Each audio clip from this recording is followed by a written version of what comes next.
We are so thrilled to be partnering with Hinge. Hinge is the dating app designed to be deleted. As you all know, I'm a huge Hinge advocate as I met my partner of almost 3 years on the app. Even before meeting him, Hinge was always my go-to app because I met more relationship-minded people here and had some great dates. Clearly, I haven't been on the app for a little while, but I re-downloaded it to check out some of the new features. One that stood out to me was the voice prompt, my best friend's take on why you should date me, where your friend can hype you up. Not only does this make the profile creation less daunting, but it's not always easy to see your own green flags. So to test it out, I asked Yue some fun prompts to get her take on what I could put if I was dating again. So the first one, how long have we known each other? What was your first impression of me and how has that changed? Julie and I have known each other for almost 10 years. My first impression of Julie was that she's very social, but I've learned that she has a lot more depth to her beyond the social butterfly that she is. My next prompt, what do you think are my green flags?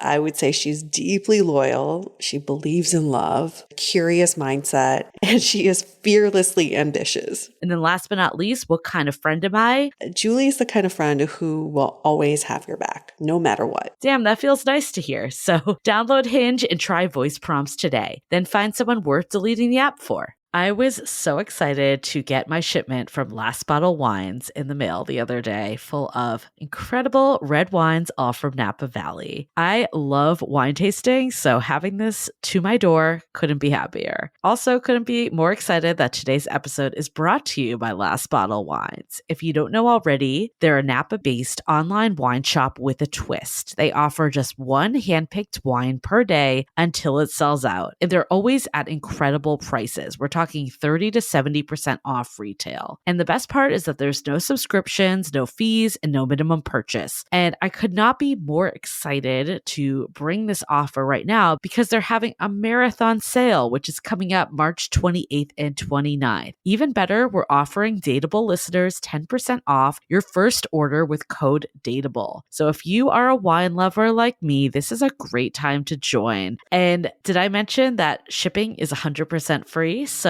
what are you waiting for? Mark your calendar for March 28th and 29th or get on it earlier if you want. You can sign up at lastbottlewines.com and use code DATEABLE and find out why Last Bottle is the most fun way to discover and buy amazing wine.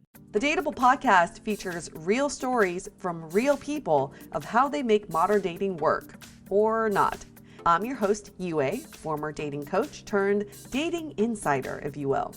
On each episode, you'll hear commentary from my producer, Julie Krafchick, and other surprise co-hosts. This episode of Dateable is brought to you by 500 Brunches. 500 Brunches connects like-minded people with similar interests to meet in real life over brunch. You answer a quick questionnaire about your interests and how you spend your time, and then they'll match you in small groups of 6 to 8 at a brunch spot in San Francisco. Get a free entry into a brunch now by signing up at 500brunches.com and using the code DATEABLE.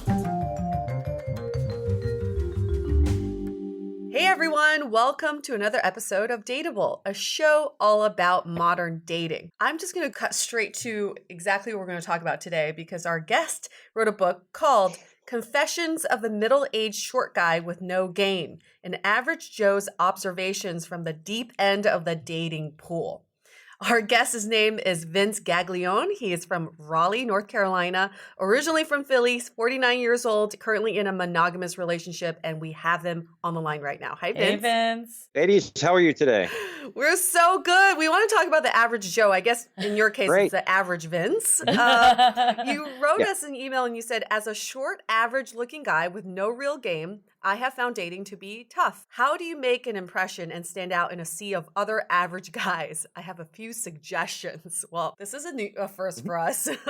The average Joe, who is very aware that he's the average Joe. But you also say, how do you make an impression and stand out in a sea of other average Joes? By saying that, you're also implying there's many average Joes out there, yeah? Yeah, that's correct. There's plenty of us out here. So what does average mean to you? An average Joe is not someone who who is, say, a very, attractive guy, a very tall guy, someone who's has an air about them where they exude like a confidence, a status perspective, or something that kind of like radiates from them. Some guys just have that masculine energy. Mm-hmm. Average guys just don't. They seem to kind of like they slide into the background. Essentially, they just don't make an impression in the dating world. When you're out there, you're at singles events, you're at social events, they're part of the scenery, they're part of the landscape. So they blend really right don't in. stand out. Okay. Yeah. And I remember in your book, for the you most part. said something about 85% men aren't attractive. I guess. I love that statement. It stuck with me. Like, why 85%? That's a very specific number right there. Yeah, that was in a study in a book that I was reading, and it was a book by Jordan Peterson called 12 Rules for Life, where a study was referenced. The way the study worked, I guess, is they asked women to rate whether a guy was considered attractive or not so much, going through a whole bunch of profile photos. And as it turned out, like they calculated that 85% of the guys were just rated as attractive or below average in attractiveness, which was kind of surprising. I guess, like, what perceptions do you have about what makes a man attractive, either from this study or just from your own experience with women? I think even guys know this. They know who the attractive guys are. They know who the guys are that just seem to, walk into a room and they have an air about them, and you can see that like all the eyes are drawn towards them. It could be the way they carry themselves, or just their overall appearance. I think for women, the way we feel about our own attractiveness, it's actually not a static feeling. It's kind of fluid. Some days I feel more attractive than other days. And it's kind of relative too. It's relative to whoever like steps into a room. Like you said, there's some women who step into a room and just radiate this energy and then immediately puts me in the average bucket, right? Right. So is this the same for men as well? Is this average feeling, is this something that's more fluid and it's dynamic, or is it like every day I feel like an average Joe? Yeah, well, from my experience, it's been every day I felt like an average Joe. It's kind of like this happens early on. And for me, I kind of took a look back at my life, and I remember when I first started becoming interested in girls, and as were my friends, I found that many of the girls sort of gravitated towards my friends, but never me. And then I always wondered why that was. And of course, at the time, a lot of my friends were taller than me. I mean, they grew, I just never did. So I kind of looked at it. I was like, this is interesting. But, throughout my life, I have always considered myself to be an average Joe. So it's not really fluid. Like there weren't periods of my life where I thought, oh, I'm really an attractive guy. I mean, I have to look at myself in the mirror. So it's like, I kind of know where I sit in the pecking order. Okay. So back to traits. I know obviously your book says middle-aged short guy. So I'm assuming you consider short one of the traits. Yes. How tall are you, Vince? I am 5'7", actually. Okay. And then are there other traits? I know we kind of talked about what you're not, or just this overall radiance. Like one that comes to my mind, I'd love to hear if you agree with this, like full set of hair, baldness. What are your thoughts? I think that has actually changed over the years. I think that now, so many guys are walking around with their head shaved, and I'm one of those guys as well. It might have been more important back then or many, many years ago as opposed to now. I think people consider that in, so that's cool. Well, I kind of like when guys just embrace the baldness versus like have a little bald spot. Oh yeah, the bald spot is really bad. I mean, What is so interesting about this is that I feel like a lot of my girlfriends have ended up with what you're describing as an average male. But I would say these guys are there's nothing average about them. They're fantastic guys. And a lot of them are shorter. They're maybe on the older side. Maybe they're bald. I don't know. If I was part of the study where they found 85% of men to be unattractive, it'd be really hard for me to judge a guy's attractiveness just based on photos. Right. And that's why, for a lot of women, the way we looked at male attractiveness is their energy. Yep. The vibe they're giving off, how they're interacting with their friends. So just based on photos alone, maybe, I would think none of them are attractive because I don't know who they are. That's the challenge with dating apps, right? Right, so exactly. I guess I'd love to hear more about you, Vince. Like, besides like younger years, like you kind of brought that up about not being the guy that got the girl. What other instances did you have through your life that you felt average? There have been times when I had been, out with my partner at the time, and I would hear comments, or my girlfriend would hear comments like, "How'd he score you?" Or "What's a guy like you doing with a girl that hot?" Things of that nature. Uh-huh. And over the years, it kind of looking back, I kind of thought about this and was like, wow, that seemed to happen to me quite a bit. So perception is everything. So it's like someone takes a look at a couple and they immediately make a judgment. And if it seems out of place, in a way, you're kind of aware of it because, you'll get the raised eyebrow or something. But isn't that something to high five about? I feel like a lot of guys want to be dating out of their league. And so isn't this a good thing? It can be. And I actually point that out in my book because a lot of what I had described when I go back and talk about my dating history is how it kind of made me feel, like the emotions I was wrestling with, right? So as an average guy, to hear, these comments made, yeah, some guys can take it. Yeah, this is great. I'm dating them, whatever. But for me, I did just the opposite. It kind of like reinforced how I knew society kind of viewed this. And I thought to myself, wow, should I really be dating this person? Can she really do better than me? I would have those types of questions in my head. In essence, it did the opposite for me. Yeah. So it even nuked my confidence. I could see that. It probably depends, first of all, how often you hear it and the tone. If it's like, wow, good job versus how did they score you? Could see it being very variant. So your book is about, so I'm going to read the title one more time, Confessions of the Middle-Aged Short Guy with No Game and Average Joe's Observations from the Deep End of the Dating Pool.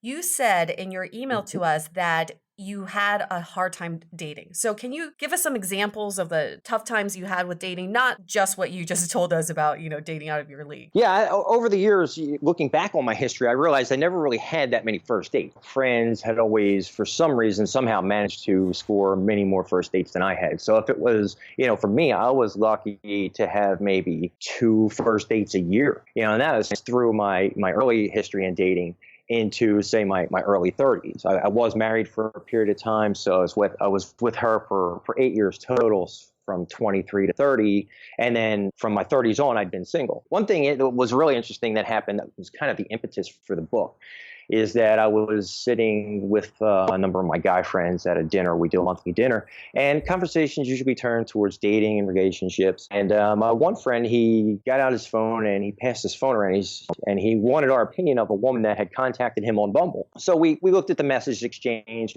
and after we were done, I asked him if he could bring up his Bumble queue, and I saw that his queue was full. That was my oh shit moment, because my queue was always empty, right? And this guy, we're here in the same area.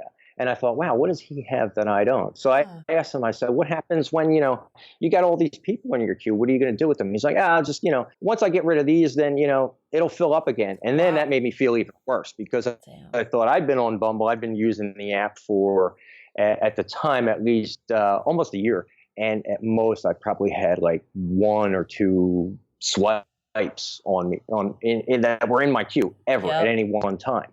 It was never any more than 2. And I was like, how is this possible? How does he have all these people who are interested in him and I don't? Again, that was another one of those things that kind of reinforced, well, wow, I must be really, really, average if, what's going on here? I had no clue. I think dating apps can really reinforce that, because we've gotten a lot of messages and emails from men specifically, just, and women too, but around how they don't get enough matches on dating apps, and it really tears at your self-esteem and ego. Yeah, and it's all a result of comparing your queue with your friends, which is the worst thing you can possibly do. Right. And then I guess my other question is, what do you think it was about him that was more appealing or kind of got those additional matches compared to you and other average men? This is going to be kind of subjective. It's only my opinion. In my photos, we're very similar in terms of age, occupation, really.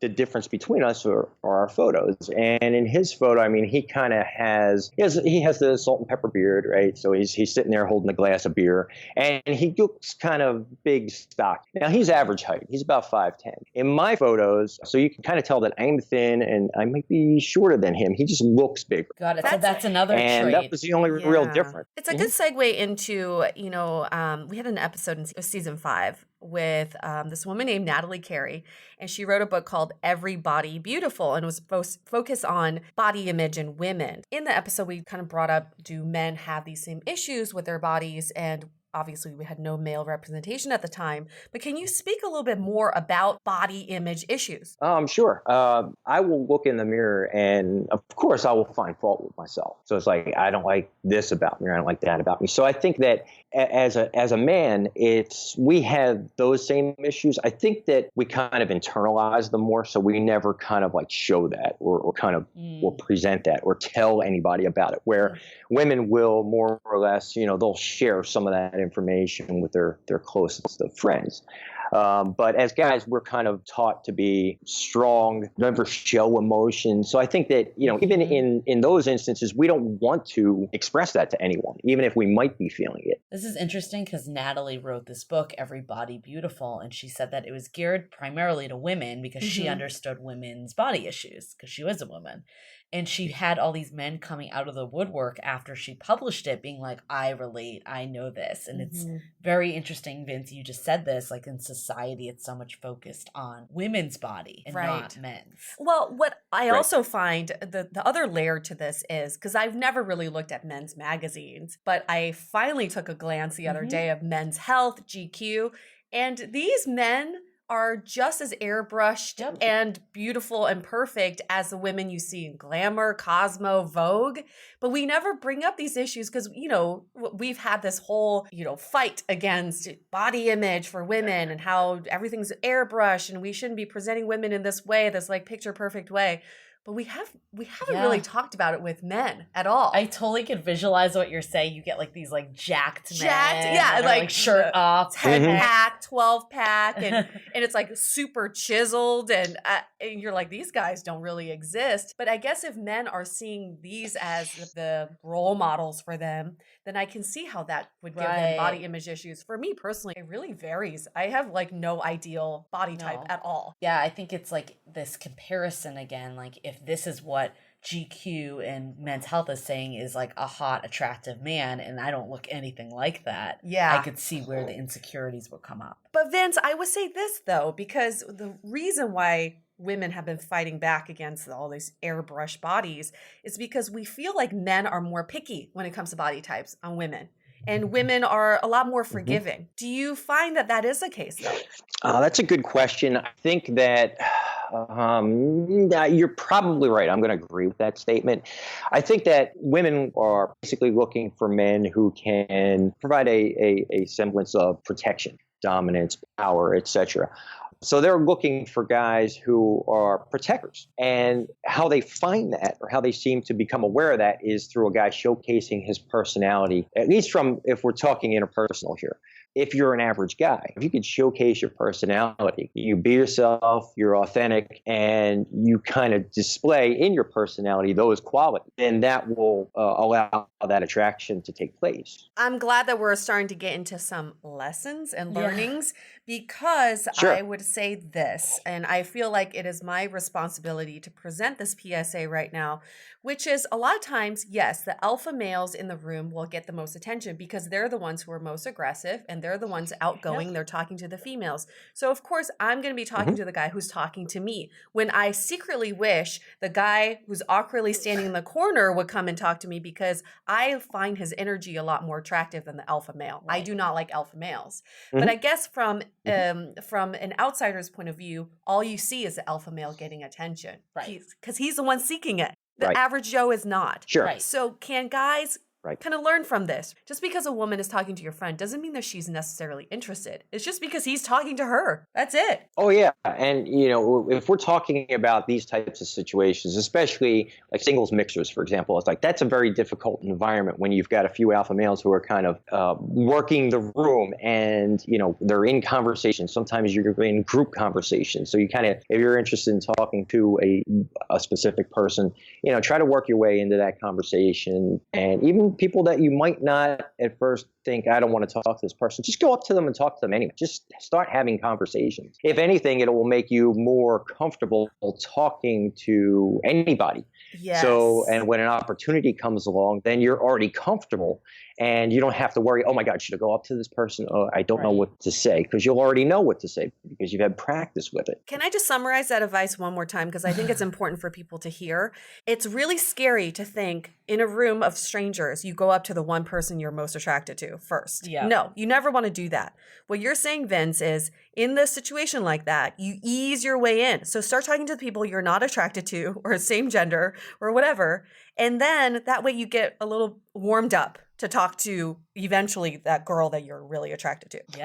Sure. That's one way of doing it, of course. So at the beginning of this whole thing, when you wrote into us, you said, how do you make an impression and stand out of a sea of average guys? Is this the advice, or are there other suggestions you have of how to make yourself kind of more visible? Yeah, there's other suggestions. One, the top one that I've kind of looked at has been, your appearance. Like if you're at an event where there's a lot of singles, if you dress above your competition, then you're going to get noticed. That's a real easy one to handle because, that doesn't really require any work. It just requires you to make a better first impression. So it's like you want to put your best foot forward. Is there an outfit that you can suggest that can make you stand out from the competition? Of course, it depends on the event. Let's say, you have a button-down shirt, but you've got French cuffs. So put in cufflinks. That's something that is a differentiator in a way because, I've done that myself and people have always commented and said, wow, I can't remember the last time I saw someone wearing a French cuff shirt. And I was like, oh, thank you very much. That's awesome. That's a great compliment. So there are things like that. Just dress a little bit better. Maybe wear a tie, even though a tie might not be appropriate. But if you have a tie and shirt that look great together, that kind of stand out a little bit. Women notice those things. They always notice, the guys who want to make a good impression. I remember one time I was involved with someone, and we had a conversation about this. And I was dressed pretty well. It was just a lounge event. That's where I met her. And she said, I looked around and I looked at you and I thought he must be important. That was her comment to me. So she thought that because of the way I was presenting myself, I was an important guy, as opposed to the rest of the guys that were just, dressed like the average Joe. That was really telling. So I kind of, use that information going forward. You can't change your height, or even your body build if you're skinnier, but you can dress in a way that promotes your features the best way possible and kind of gives you that leg up in that regard. It's all about packaging. It's marketing 101. And I totally agree with you. I walk into a room and I see a bunch of guys, and I am drawn to the guy who's dressed just slightly better than the rest. He doesn't need to be overdressed. That's almost trying a little too much. But like they always say, you always just want to outrun your competition in the case of a bear attack. So you just want to be slightly better dressed. And to me, if a guy seems like he took a lot of thought into the way he dresses, he's a thoughtful person, or he's going to be someone who is more attentive. And my friend has gone to Macy's and gotten a free consultation and has done personal shopping that doesn't cost any money. It's just whatever you buy at Macy's. And I'm sure other stores do it too. It's not just Macy's. So this is something that can be accessible to a lot of men and women. That's a great suggestion, because I think there are certain colors that bring out your eyes, your hair color, whatever it may be. And when you wear something that makes you look good, you feel good too. It comes from the inside too. And I also would say that I think there's something to be said about a guy who takes time into his appearance. It doesn't have to be like, oh my God, I'm so into myself. But if a guy spends the time taking care of himself, then I know that he's a grown-ass man. Yeah.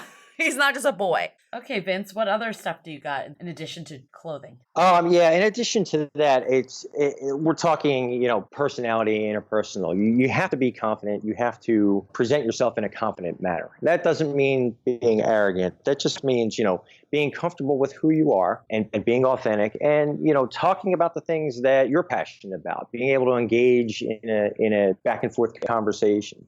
Listening skills are great because women love guys who will listen. So comprehending what they're saying, and then being able to continue a conversation, ask questions, things of that nature. I'm going to plus one that one, because there are so many friends that we both have that said, I will never date a short guy. Yeah. and they met someone that had confidence, that listened to them, that had the personality, and that criteria went right out the window. Totally. I would even say 85% of my friends have ended up with someone either the same height or shorter than them. Some of these people were the women I'm that sorry. said, I will Yes. only date 6'1" and above. Yeah, exactly. Yeah, I think that, what's key here is that what I talk about is being able to get that first foot in the door. As an average guy, being average might mean that your appearance is not going to get you in the door. But if you can have that one-on-one conversation, that's where the differentiator lies. If you're able to present yourself in a way where that woman knows that you're a stand-up guy, you're a pretty dominant guy in your own way, then that's what's key. Okay. Anything else to add to this in terms of suggestions? I think that, of course, you want to be personable. You want to be you want to be good with any type of conversation. You want to be able to flirt a little bit. It's like, even if it is a stretch, right? And for me, it is a stretch. You can playfully banter. So playful banter would be a good one. Okay. I think on the flip side, what are some of the consequences of not having this confidence and having this poor body image? How does that impact Ben? It's time to take a quick break so we can tell you about the latest service we have been building over here at DATEABLE. We've created a platform to connect you with vetted experts from our network to help with everything from coaching with dating, therapy, dating profile reviews, and even ways to get real feedback about your dating style. The sessions typically run from 30 minutes to an hour and can all be done via Skype or Google Hangouts, so you can be anywhere. Listeners have been sharing how worthwhile their sessions have been, with comments about how easy the coaches are to talk to, how they have provided a new perspective, and how they have created actionable ways to inspire change. To meet the coaches and book your session today, visit dateablepodcast.com/coaching.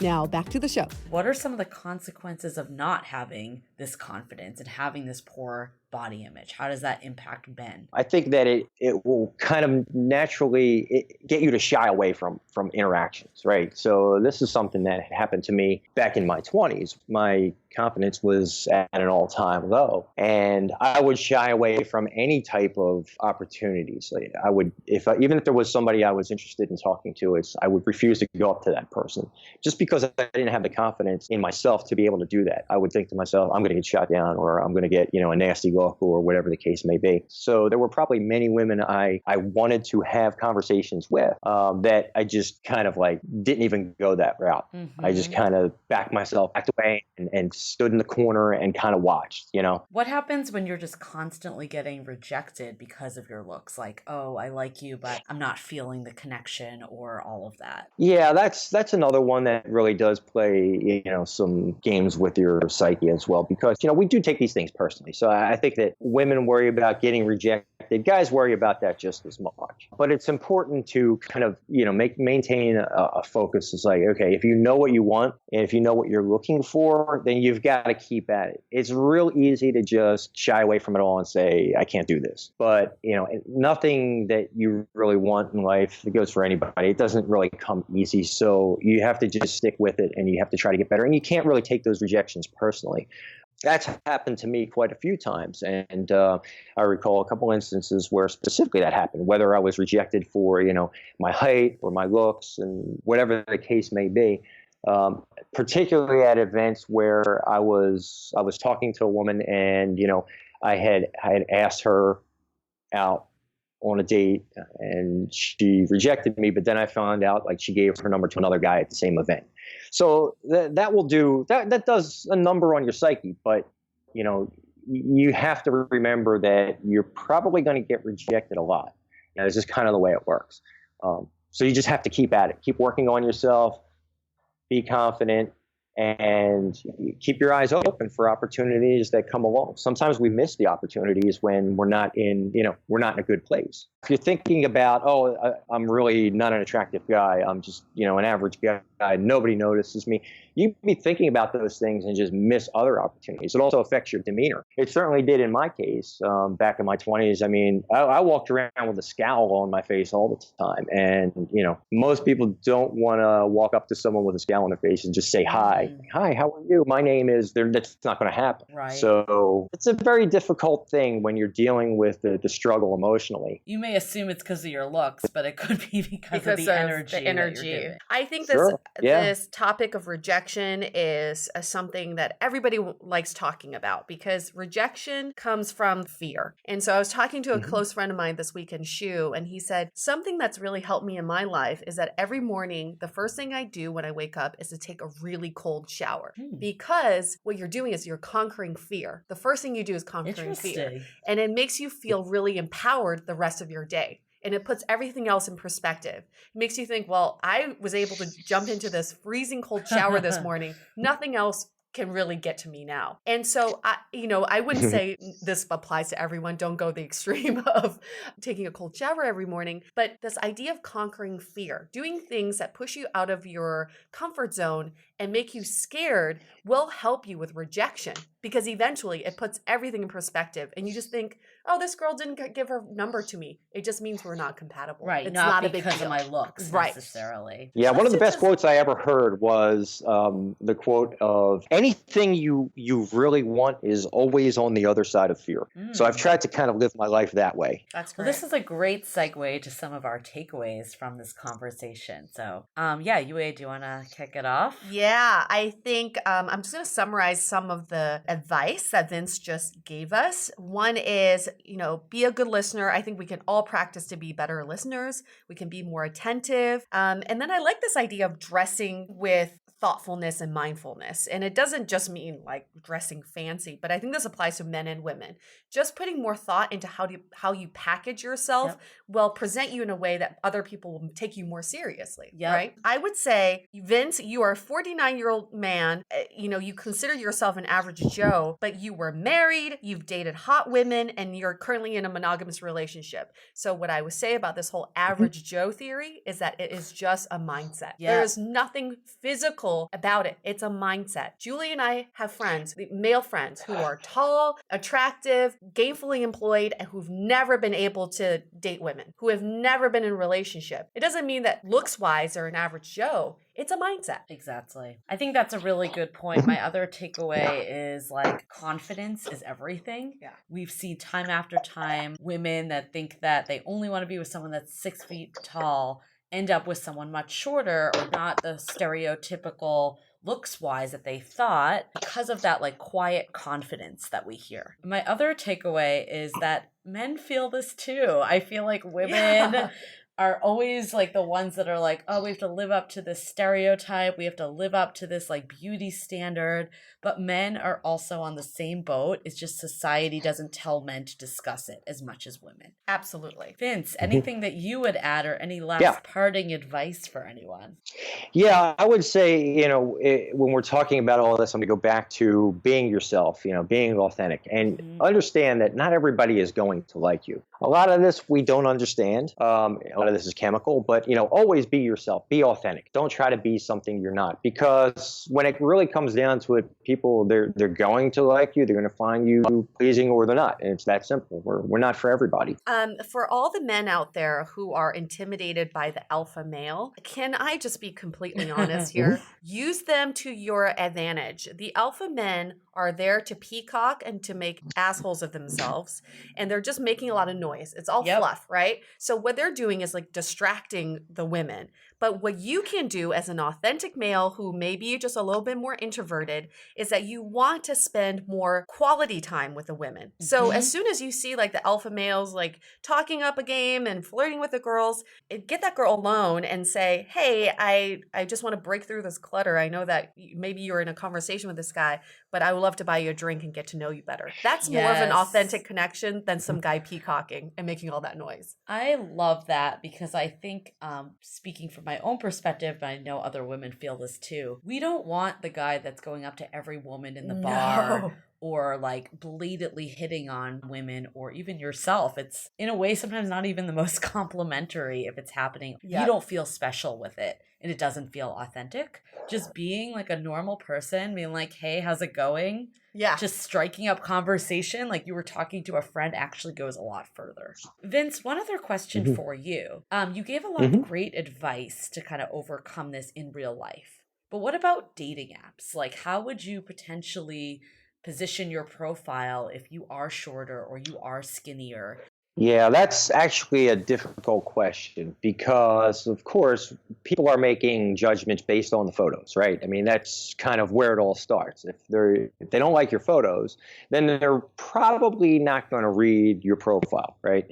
So in terms of photos, I would say just present yourself well, make sure it's you, of course. Have photos where you might be dressed up a little bit. Just present yourself well in the photos. So, any other takeaways before we wrap up?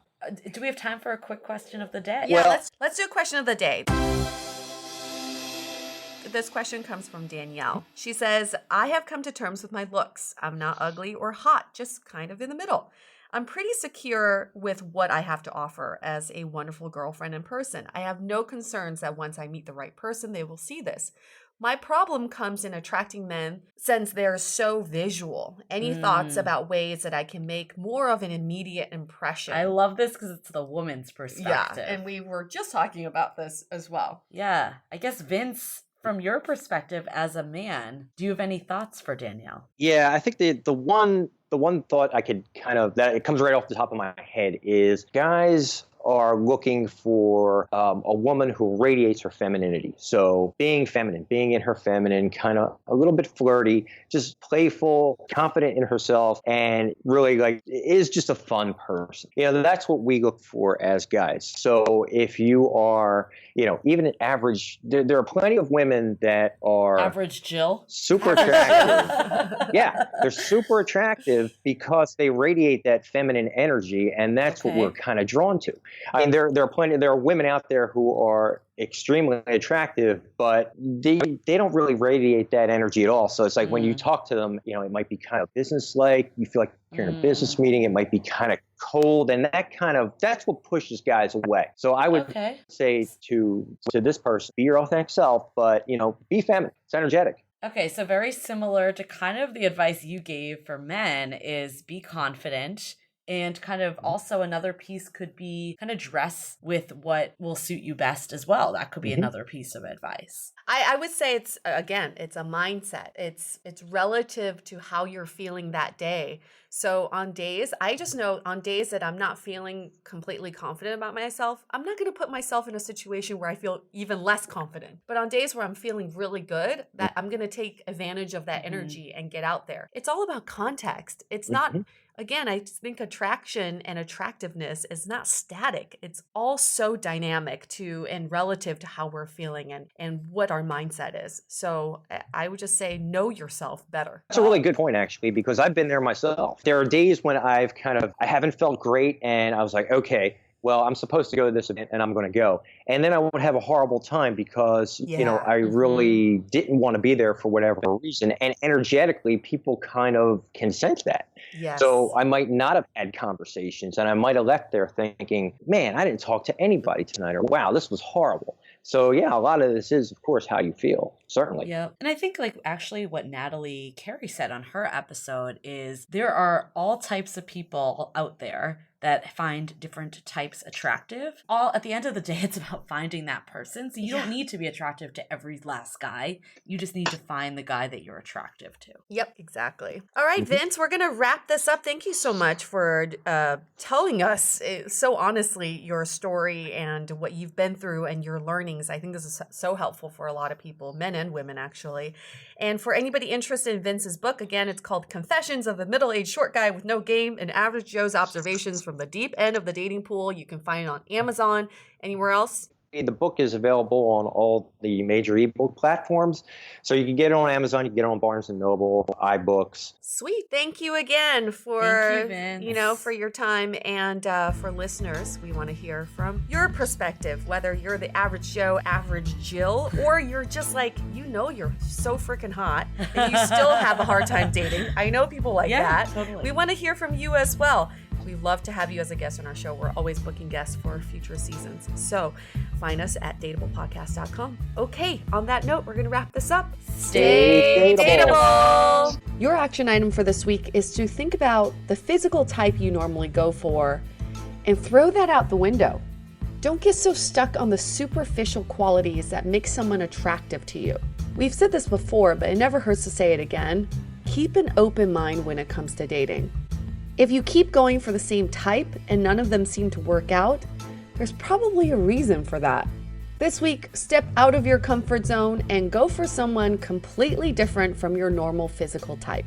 This episode of Dateable is brought to you by 500 Brunches. 500 Brunches connects like-minded people with similar interests to meet in real life over brunch. You answer a quick questionnaire about your interests and how you spend your time, and then they'll match you in small groups of 6 to 8 at a brunch spot in San Francisco. Get a free entry into a brunch now by signing up at 500brunches.com and using the code DATEABLE. If you didn't know already, we have a revamped website with articles, videos, and content all about modern dating. You can also find our premium Why series, where we dissect, analyze, and offer solutions to some of the most common dating conundrums. We've had some great feedback about how actionable these episodes are, so check them out on our website or iTunes Music. Also, visit the site today to see the latest about coaching, where we connect you with Dateable approved experts to help with everything from dating profile reviews, coaching, and even gathering real feedback about your dating style in a personalized and affordable way. To connect with us, visit dateablepodcast.com. You can also find us on Facebook, Twitter, and Instagram, all under Dateable Podcast. Don't forget to subscribe and auto-download the podcast on iTunes or your favorite podcast player so you never miss an episode.